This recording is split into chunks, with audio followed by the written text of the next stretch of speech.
What if the man whose life you just saved the stranger bleeding on your cabin floor wasn't a stranger at all? What if your entire future had been tethered to his, without your knowledge, a promise made in desperation years before you were old enough to hold a rifle? For Elspeth Monroe, a woman who carved her life from the harsh Oklahoma territory with her own 2 hands, this wasn't a hypothetical question. When she pulled a wounded Creek warrior from the clutches of ruthless pursuers, she thought she was doing a simple act of mercy. She was wrong. She was fulfilling a destiny she never chose, and walking into a storm of blood, betrayal, and a revelation that would threaten to destroy not only her freedom, but the very lives of everyone she sought to protect. The gunshot wasn't a singular event. It was a violent punctuation mark in the otherwise silent sermon of the plains. It ricocheted off the sun-scorched walls of Whispering Canyon, a sharp crack that sent a family of quail bursting from the sagebrush. Elspeth Monroe, crouched on a high ledge overlooking the dry creek bed, froze. Her rifle, a well-cared-for Winchester .73, was already warm in her hands, but she hadn't fired it. She'd been tracking a lean pronghorn, a welcome addition to the larder of the small, isolated homestead she shared with her father. Now the pronghorn was a forgotten ghost, and Elspeth was the hunter-turned-observer. Down below, 3 riders spurred their horses through the dust and rock. They were hard men, the kind who looked like they were born with a scowl and a pistol strapped to their hip. Their leader, a man with a brutal scarred face and a long duster coat, despite the heat, was a man she recognized by reputation, Cutter Malone. A hired gun for the cattle and land baron, Bartholomew Kane, a man whose ambition was as vast and unforgiving as the territory itself. They weren't chasing an animal. Their prey was a lone rider, his horse laboring a dark stain spreading across the shoulder of his buckskin shirt. He was Native American, his long black hair tied back with a simple leather cord. He rode with a desperate urgency, weaving his mount through the treacherous terrain with a skill that spoke of a lifetime spent in such places. He was Creek Elspeth guessed from his clothing, and the region a man of the Muskogee people, who had been pushed into this territory decades ago. Another shot rang out, kicking up dust, perilously close to the fleeing man's horse. The animal stumbled, but the rider hauled it back to its feet with a strength that belied his injury. He was losing ground. Malone and his cronies were closing in their laughter, carrying faintly on the wind a cruel, predatory sound. Elspeth's mind raced. This was not her fight. Her father, Marcus, had drilled a simple mantra into her since she was a girl. See nothing, hear nothing, be nothing. Survival in this land meant keeping your head down and your business your own. Bartholomew Kane was not a man to cross. Intervening was madness. It was inviting a wolf into your pen. But as she watched, something in her rebelled against the cold logic of survival. She saw the grim determination on the Creek rider's face, the way he refused to yield, even with the odds so hopelessly stacked against him. She saw the casual cruelty of Cutter Malone, a man who hunted another human being with the same detached amusement he might a jackrabbit. It stirred a hornet's nest of indignation in her soul. This wasn't justice. This was a pack of dogs running down a wounded stag. The Creek rider's horse finally gave out its foreleg, buckling in a shallow wash. The man was thrown rolling hard and coming up with a knife in his hand, his back against a sheer rock face. He was trapped, a cornered animal, ready to sell his life dearly. Malone and his men reined in, savoring the moment. Nowhere left to run, Koga. Malone sneered, his voice echoing in the canyon. Mr. Kane wants what you're carrying. Give it up, and I might just kill you quick. The warrior Koga said nothing. He merely shifted his weight, his eyes darting between the three men, his wounded arm held tight against his body. Elspeth made her decision. It wasn't born of logic or strategy, but of a raw, unyielding instinct.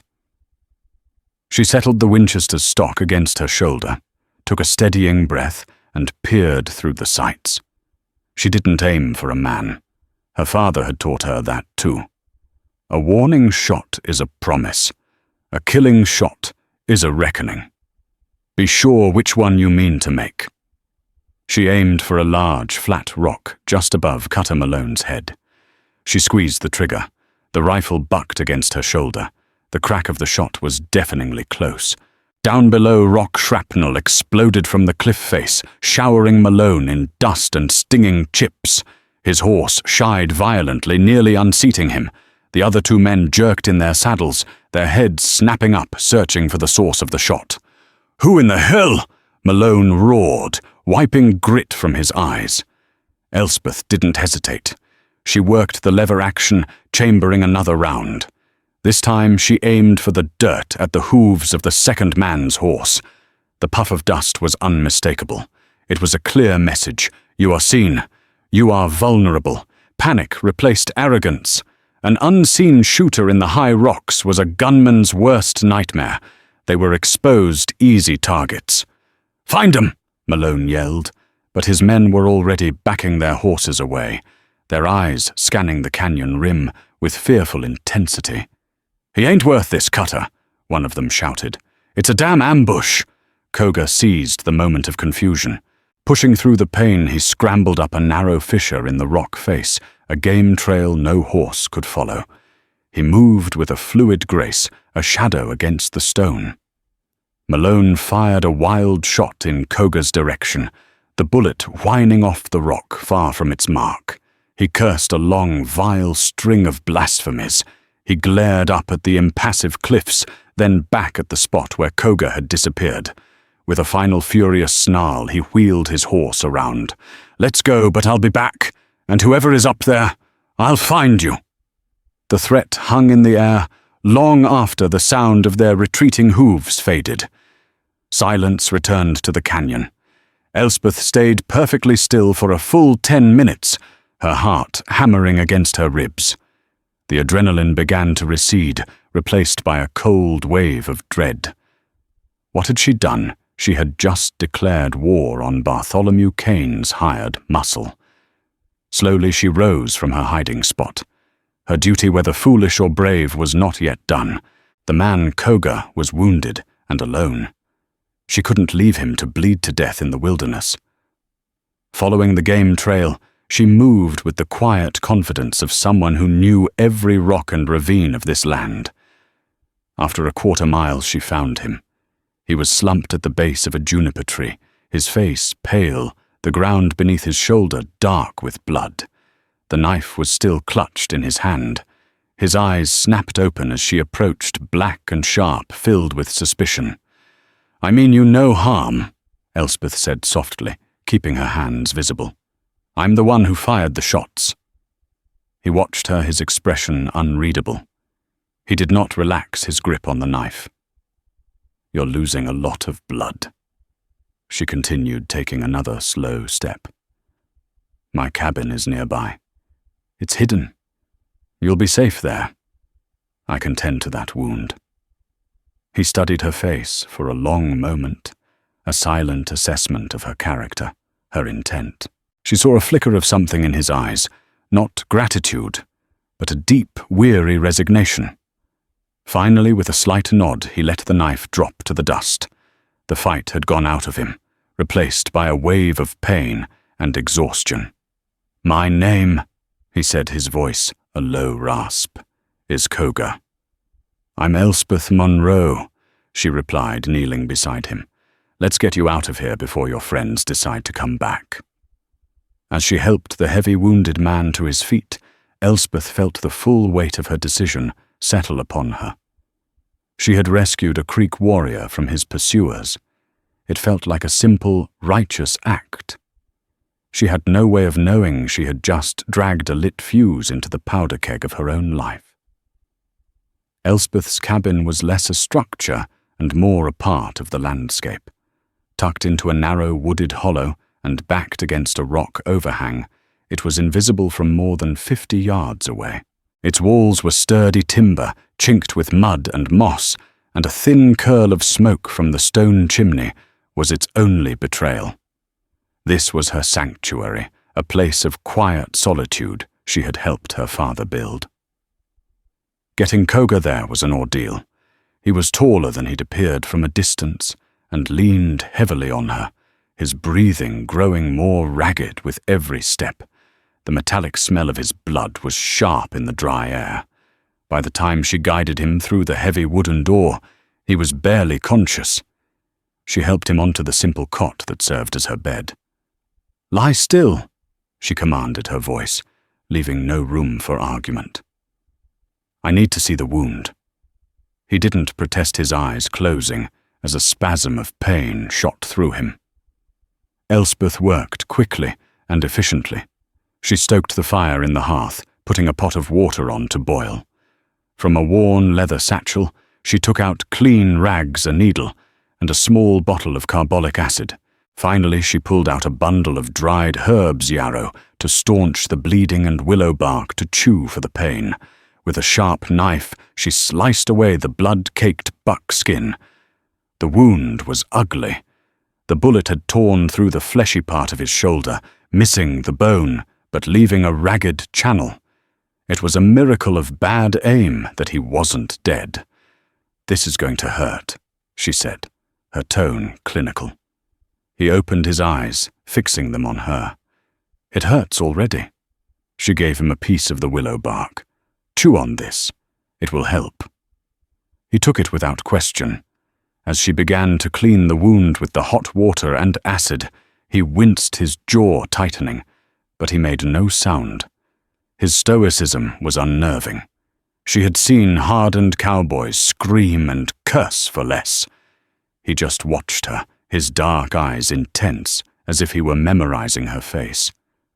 "Who are you, Elspeth Monroe?" he finally asked, his voice strained. "Women of your people do not usually risk their lives for one of mine. Maybe I'm not like most women of my people," she replied, not looking up from her work.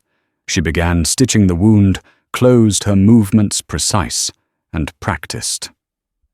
"I don't like seeing a 3-to-1 fight, no matter who's involved." "A dangerous principle to live by in this land," he observed. "I manage," she said curtly. The cabin fell into a charged silence, broken only by the crackle of the fire and the whisper of the needle through flesh. Elspeth was intensely aware of his presence. It filled the small space, an energy that was both foreign and compelling. He was nothing like the shuffling, broken men she sometimes saw on the edges of town, nor was he the savage caricature peddled by men like Cain. There was a potent dignity about him, a stillness that seemed to draw the world in, rather than push it away. When she finished dressing the wound, she covered him with a heavy wool blanket. "Rest now. You need to regain your strength." He looked at the neat bandage, then back at her. For the first time, a trace of something other than pain or suspicion entered his expression. "You have a healer's skill." "My mother was good with herbs. She taught me what she knew before she passed." The mention of her mother brought a familiar pang of loss. "My father taught me how to shoot." "A formidable combination," Koga murmured, his eyelids growing heavy. The willow bark and the exhaustion were taking hold. "I am in your debt." He was asleep within minutes. Elspeth watched him for a moment, a tangle of emotions churning inside her. Pity, curiosity, and a healthy dose of fear. She had invited trouble over her threshold, and now it was sleeping in her bed. She went about her chores on autopilot, cleaning her rifle, preparing a thin broth, her mind replaying the events in the canyon.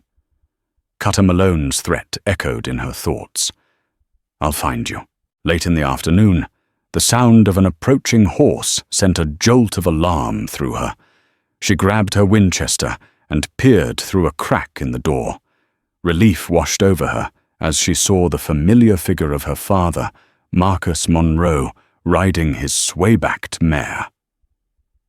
Marcus was a man worn down by life, his shoulders perpetually slumped, as if carrying an invisible weight. He had come to this territory with dreams of a new beginning, but the land had proven harder, and the world crueler than his gentle nature was equipped for. He dismounted wearily and pushed open the door. "Elsie, thank God. I heard shooting from the canyon. I was worried." His words died in his throat. He stared his eyes wide with disbelief at the man lying on the cot. He didn't see a wounded stranger. He saw a face he knew, or one he had been expecting for a very, very long time. "Father, it's not what you think." Elspeth began, moving to stand between him and the cot. He was in trouble. Some of Cain's men were after him. I had to help. Marcus barely heard her. He walked forward slowly, his gaze fixed on Koga's sleeping face.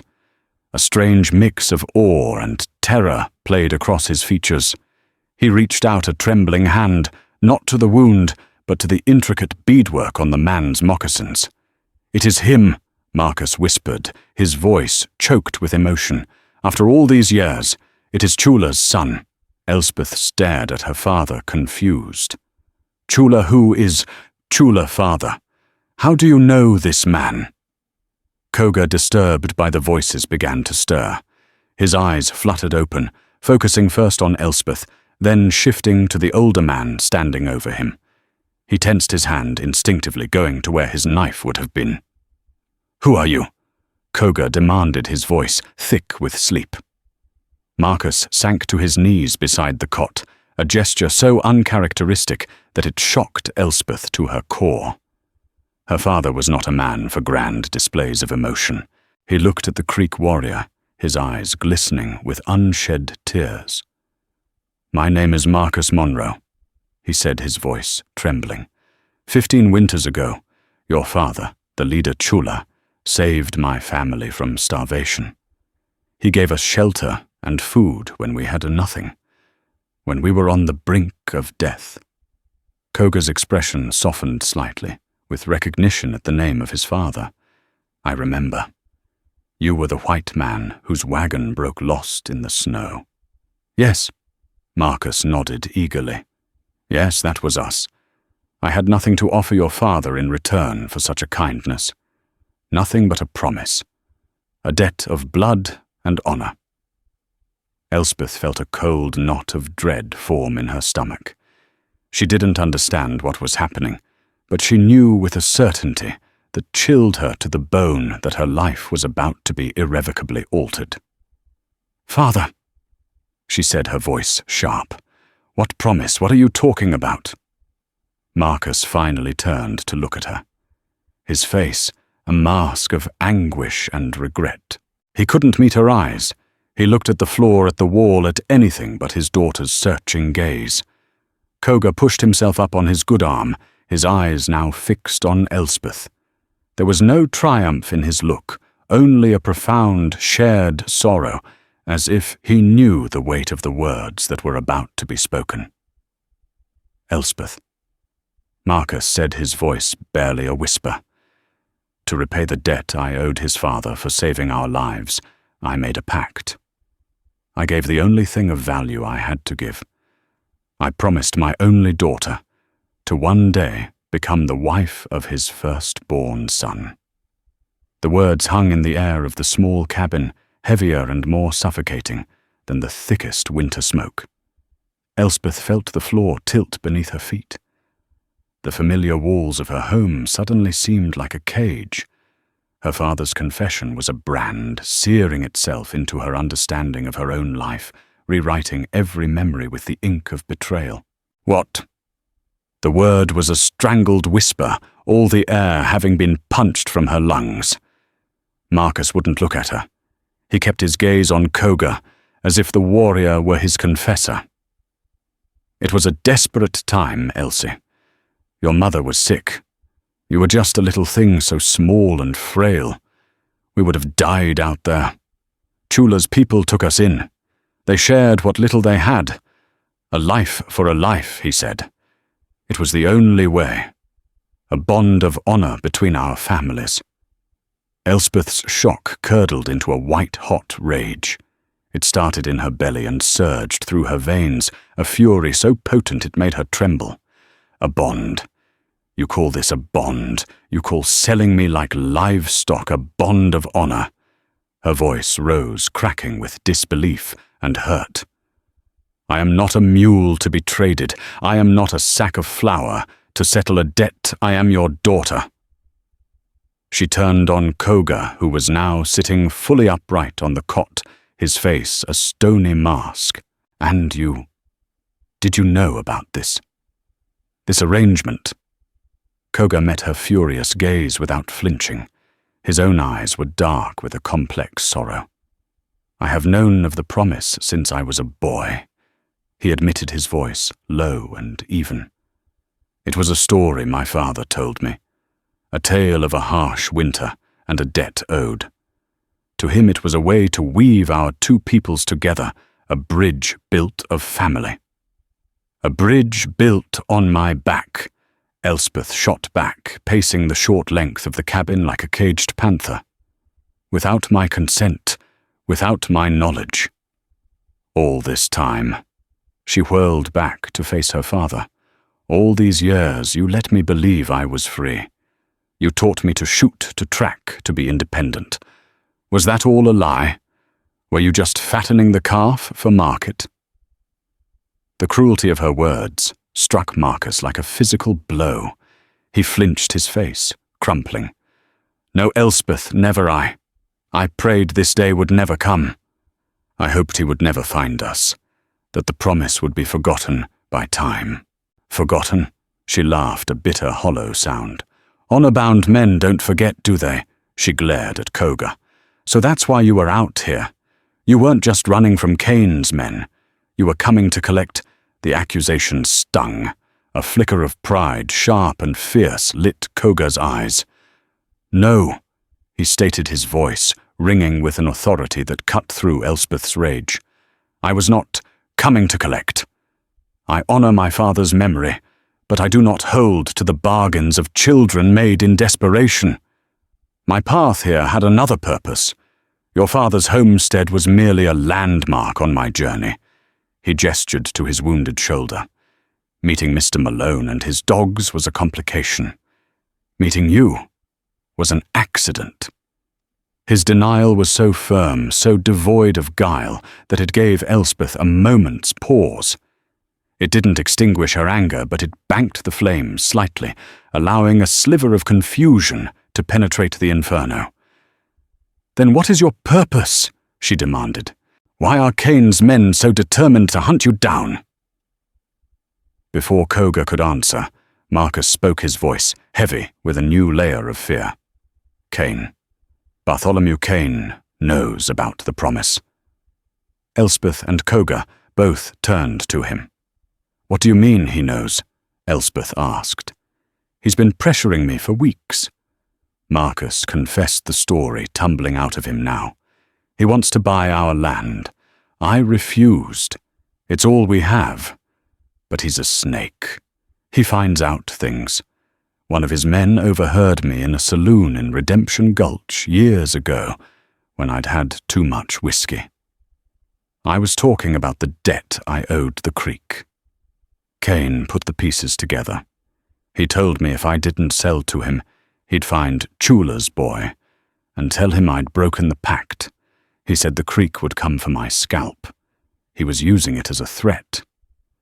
The final piece of the puzzle slotted into place, revealing a picture far uglier than Elspeth could have imagined. Her life wasn't just a bargaining chip in an old, honorable pact. It was leverage in a greedy land baron's scheme. Koga swung his legs over the side of the cot, his face grim. Cain does not care about your promise, old man. He wants the land my people live on, down by the fork of the Cimarron River. It has water and fertile soil. He has been trying to force us off for 2 years. He looked at his bandaged shoulder. I carry something that proves our right to that land. A treaty signed by a U.S. Army captain and my father, guaranteeing our territory. It is the only thing keeping Kane from bringing in the marshals and driving my people out. That is what Malone was after. Not me. The paper I carry. He reached inside his torn shirt and pulled out a carefully folded oilskin pouch. He held it up. This is why they hunt me. And this is why I must get to Fort Gibson. To have this treaty registered by the territorial authorities. The cabin fell silent once more. The personal drama of the broken promise was suddenly dwarfed by a much larger, more dangerous reality. This wasn't about a forced marriage anymore. It was about the survival of Kogar's people, the greed of a powerful man, and a piece of paper that could mean the difference between life and exile. Elspeth stood in the center of the room, caught between her father's devastating betrayal and the warrior's desperate mission. Her anger at her father was still a raw, open wound. Her resentment at the position she'd been put in was a bitter taste in her mouth. But looking at Kogar, at the quiet resolve in his eyes, and the oilskin pouch clutched in his hand, she saw that his burden was infinitely heavier than her own. He carried the fate of his tribe. Her world had been shattered, the foundation of her life revealed to be a lie. But out of the rubble of that lie, a new, terrible choice was beginning to form. She could cling to her outrage, demand her freedom, and cast them both out.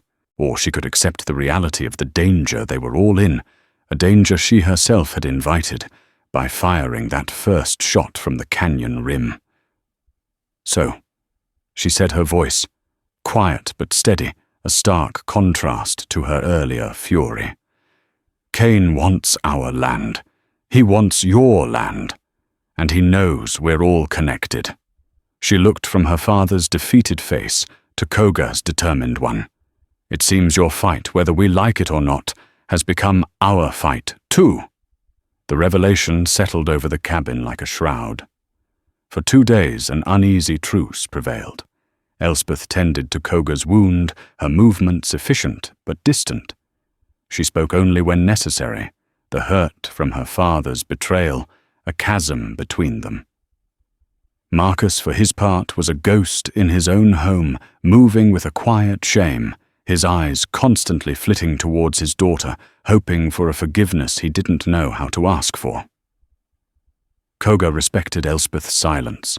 He rested, ate the broth and bread she provided, and exercised his arm, testing its strength. He watched her, a silent observer to the family drama he had inadvertently ignited. He saw the way she split firewood with a fierce, controlled energy, as if each swing of the axe was a blow against her own frustration. He saw the resilience in her, the same spirit that had led her to intervene in the canyon, and he understood that the woman described in his father's promise was nothing like the fiercely independent person before him. The promise was for a child. Elspeth was a woman forged in the crucible of the territory. On the 3rd day, the outside world intruded. The sound was faint at first, a rhythmic drumming that grew steadily louder, multiple horses approaching at a trot, not a gallop. They weren't trying to be stealthy. This was a show of force. "Inside, now!" Elspeth hissed, grabbing her rifle. "Father, douse the fire. Kogar, stay away from the window." Kogar needed no prompting. He was already moving to the darkest corner of the cabin, his own knife, which Elspeth had returned to him now in his hand. Marcus frantically smothered the hearth fire with a damp cloth, plunging the room into dim, anxious light. Elspeth peered through her lookout slit. It was Cutter Malone, and with him were 4 other men, all heavily armed.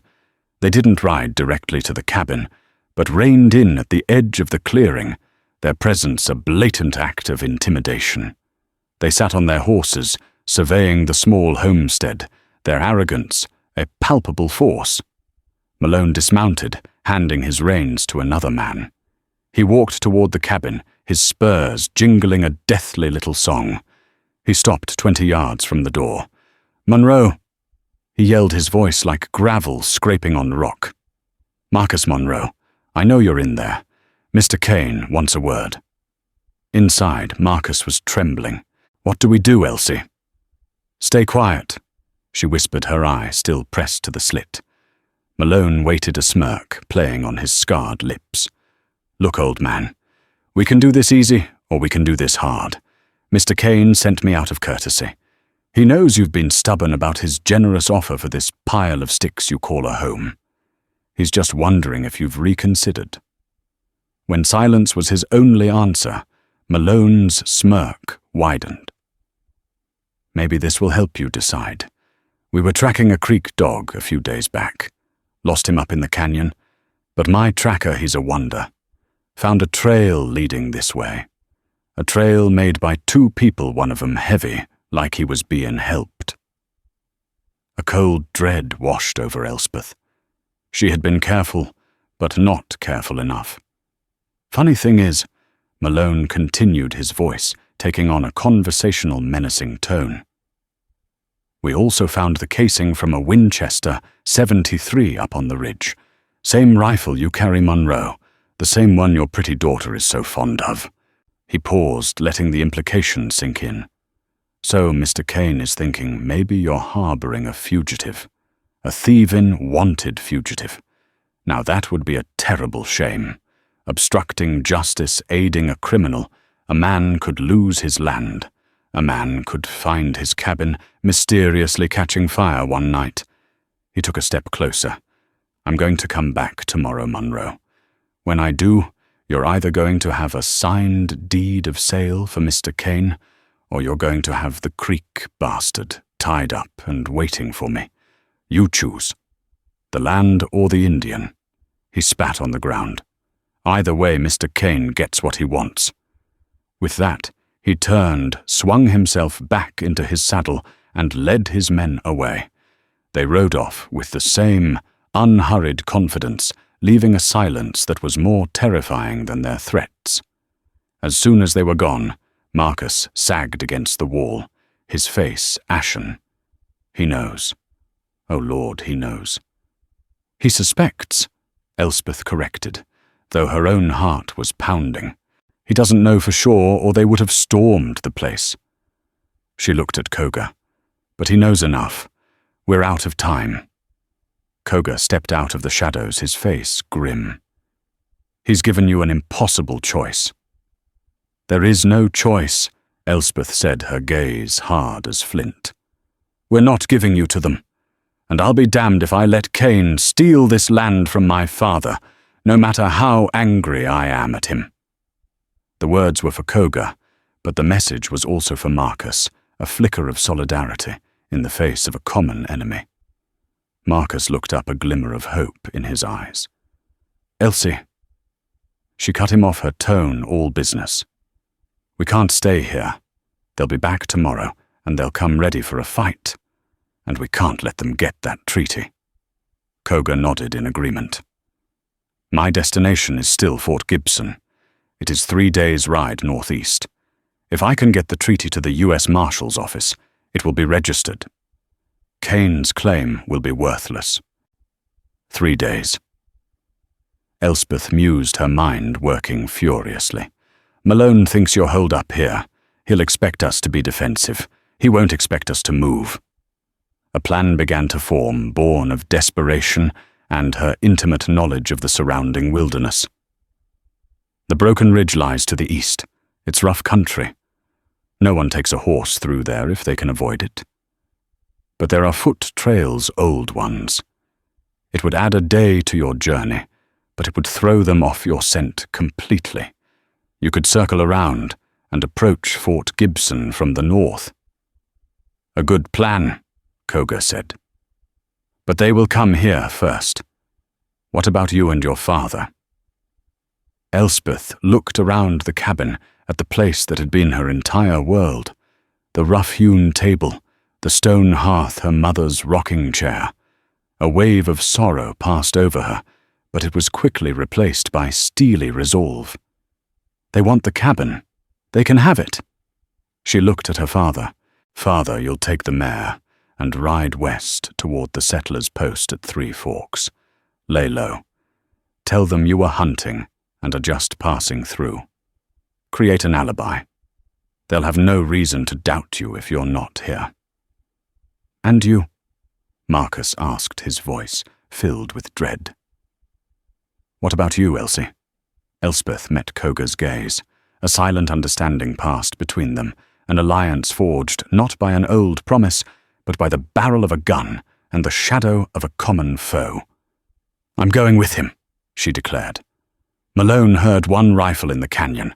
He'll be expecting one defender at the cabin. He won't be expecting a guide to lead Koga through the one place he'd never think to look. I started this when I pulled that trigger. I'm going to see it through." It was no longer about a debt or a promise or even betrayal. It was about survival. And for the first time in 3 days, Elspeth Monroe felt the fog of her anger begin to clear, replaced by the cold, sharp clarity of purpose. Dawn broke cold and grey, the sky bruised with the promise of a storm. There was no time for sentiment. Marcus Monroe, his face etched with a fear Elspeth had never seen before, embraced his daughter tightly. "Be safe, Elsie. For your mother's memory, be safe." "You too, Father," she whispered, her anger softened by the raw terror of the moment. "Ride hard and don't look back." She watched him disappear into the pre-dawn gloom, a lonely figure heading west. Then she turned to Koga. "Ready?" He nodded, the oilskin pouch tucked securely inside his shirt. His shoulder was still stiff, but the fire of determination burned in his eyes. "I am." Their plan was a gamble, relying on deception and speed. Instead of fleeing immediately, they set a trap. Using her knowledge of the terrain, Elspeth spent an hour rigging a series of deadfalls and tripwires on the main path leading to the cabin, designed not to kill, but to maim horses and sow chaos. Inside the cabin, they propped a scarecrow stuffed with straw in the window, a rifle balanced in its arms, a silent, waiting sentinel. It was a flimsy deception, but it only needed to buy them a few minutes. Then they slipped out the back, melting into the dense woods that led towards the treacherous slopes of the broken ridge. They moved quickly and quietly, Elspeth in the lead, her Winchester in hand, Koga following his stride, surprisingly steady. They had been gone less than an hour when the distant sound of a single gunshot echoed from the direction of the cabin. "The tripwire!" Elspeth breathed, pausing behind a granite boulder. "One of them got careless." A moment later, a volley of answering shots erupted. Malone's men were pouring lead into the cabin, firing at the scarecrow in the window. The fools were attacking an empty building. The ruse had worked. It bought them precious time. They pushed on, climbing into the foothills of the broken ridge. The landscape changed dramatically. The rolling plains gave way to a jagged maze of sharp rocks, thorny brush, and steep, unstable slopes. It was a place that tore at clothes and flesh, a place where a single misstep could lead to a broken ankle, or worse. But Elspeth navigated it with an almost supernatural confidence, her feet finding purchase where there seemed to be none. Koga followed without complaint, his respect for her growing with every step. He had been raised in the wild, but her knowledge of this specific, brutal piece of earth was unparalleled. She was not a settler playing at being a frontierswoman. She was a creature of this place, as much a part of it as the hawks that circled overhead. They stopped to rest in the late afternoon, hidden in a shallow cave overlooking a deep ravine.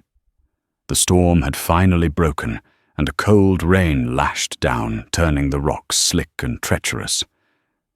"They'll have discovered the trick by now," Elspeth said, wringing water from her braid.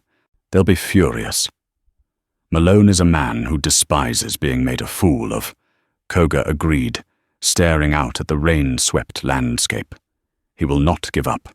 His pride is as invested as Cain's greed."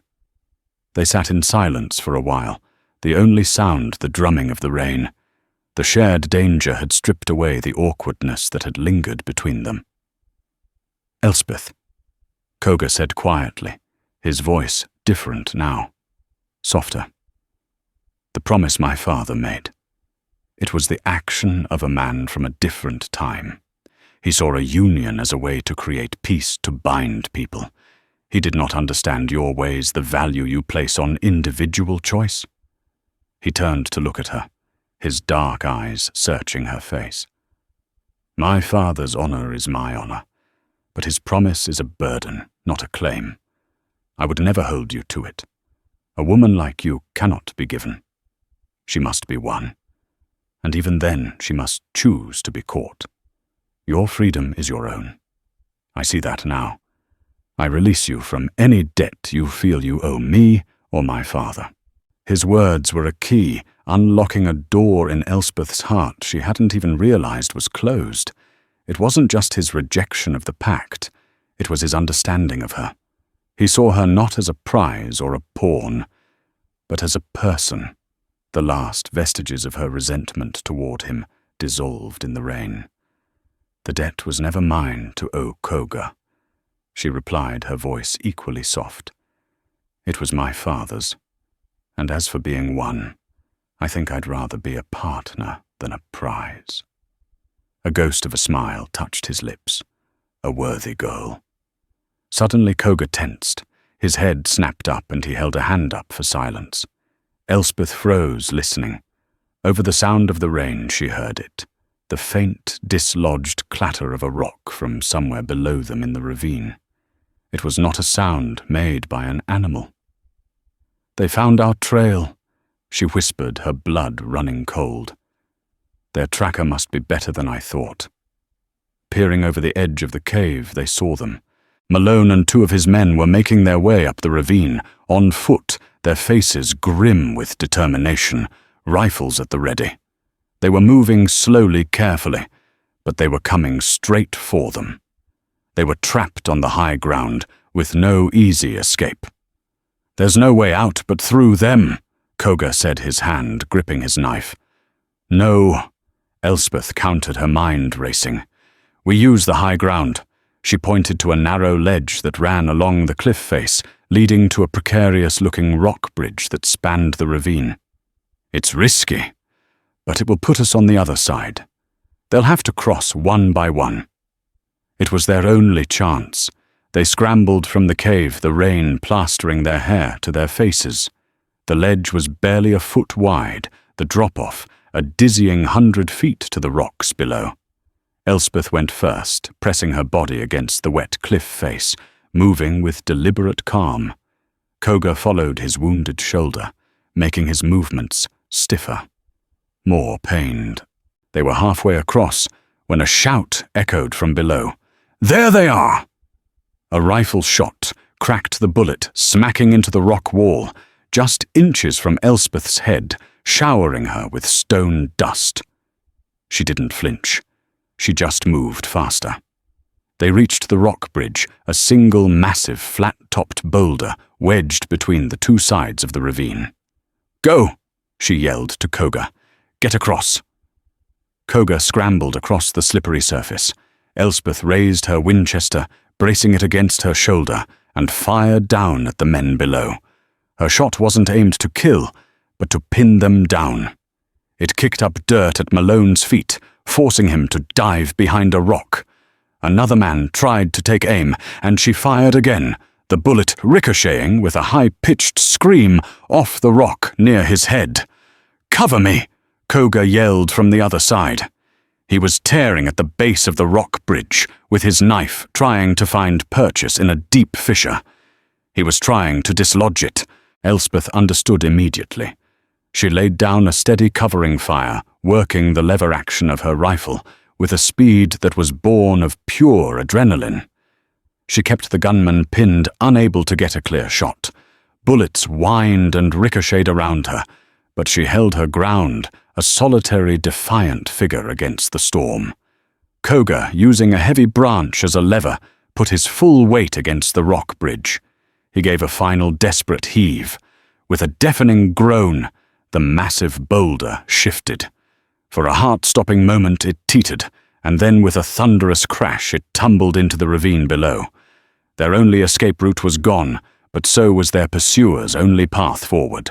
Malone roared in fury from the other side, firing shot after shot in frustration, the bullets harmlessly embedding themselves in the cliff face. Panting, soaked and trembling, Elspeth and Koga stared at each other across the newly formed chasm. They were safe for now. In the heart of the storm, surrounded by enemies, they had forged a new pact, not one of promises and debts, but one sealed in gun smoke and shared survival. The chasm they had created bought them the time they desperately needed. Malone and his men were stranded, their only option a long, arduous trek back the way they came. By the time they could find another way across the broken ridge, Elspeth and Koga would be long gone. The rest of the journey was grueling. The storm passed, but the land remained unforgiving. They traveled with little food and less rest, driven by the knowledge that every mile they covered was a mile closer to securing the future of Koga's people. The silence between them was no longer awkward or resentful. It was a comfortable quiet, the kind shared by two people who have seen the worst in each other's worlds and have chosen to stand together anyway. Elspeth saw the man beneath the warrior's stoicism. She saw the worry in his eyes when he spoke of the children and elders of his tribe, and the flicker of a dry wit that surfaced in rare, unguarded moments. Koga in turn saw the depth of Elspeth's character. She was more than just a survivor. She was a fierce protector, her loyalty as unyielding as the landscape she called home. The old promise made by their fathers seemed like a ghost story, now a pale and flimsy thing compared to the solid, tangible reality of the respect they had earned from each other. On the evening of the fourth day, they crested a hill and saw it in the distance, Fort Gibson. It wasn't a grand city, but a sprawling outpost of civilization, its wooden buildings and the glint of the setting sun on the windows of the marshal's office, a beacon of hope. They entered the town not as a prospective bride and groom, but as partners on a mission. They were a strange sight, a trail-worn white woman with a rifle slung over her shoulder, and a wounded Creek warrior at her side, both covered in the dust and grime of the wilderness. They ignored the curious and suspicious stares, their focus singular. The U.S. Marshal's office was a simple, sturdy building. The man behind the desk, Marshal Alistair Finch, was a veteran with weary eyes and a no-nonsense demeanor. He looked them up and down, his expression skeptical. "What can I do for you?" he asked, his hand resting near the butt of his holstered Colt. Koga stepped forward. "Marshal Finch, my name is Koga, son of Chula of the Muskogee Creek. I have come to register a land treaty." He carefully produced the oilskin pouch and laid it on the desk.